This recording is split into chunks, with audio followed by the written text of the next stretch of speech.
kas sa oled mõelnud elektrilise hambaharja ostmise peale, aga sa pole päris kindel, kas see on ikka väärt investeering, siis võib-olla aitab just see video sul otsusele jõuda, sest täna käin läbi oma elektrilise hambaharjaga hambapesurutiini.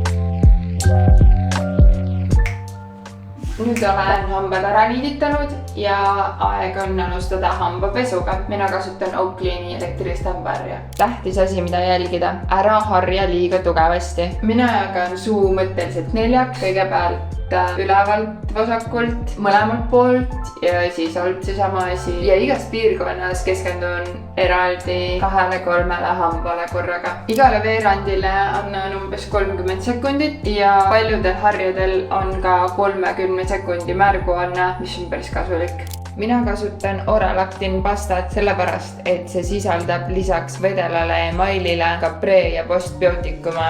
Ja pane tähele, et ma ei loputa suud pärast hamba pesemist, see on väga kasulik nipp, mida meelde jätta. Elektrilise hambaharja puhul tahaks ka seda meelde tuletada, et ära unusta otsikuid vahetada iga 3 kuu tagant. Mõned hambaharjad annavad sulle isegi märku, kui sul on aeg uus otsik oma hambaharjale panna. Nüüd mul on vaja vaid keel puhastada ja olengi valmis.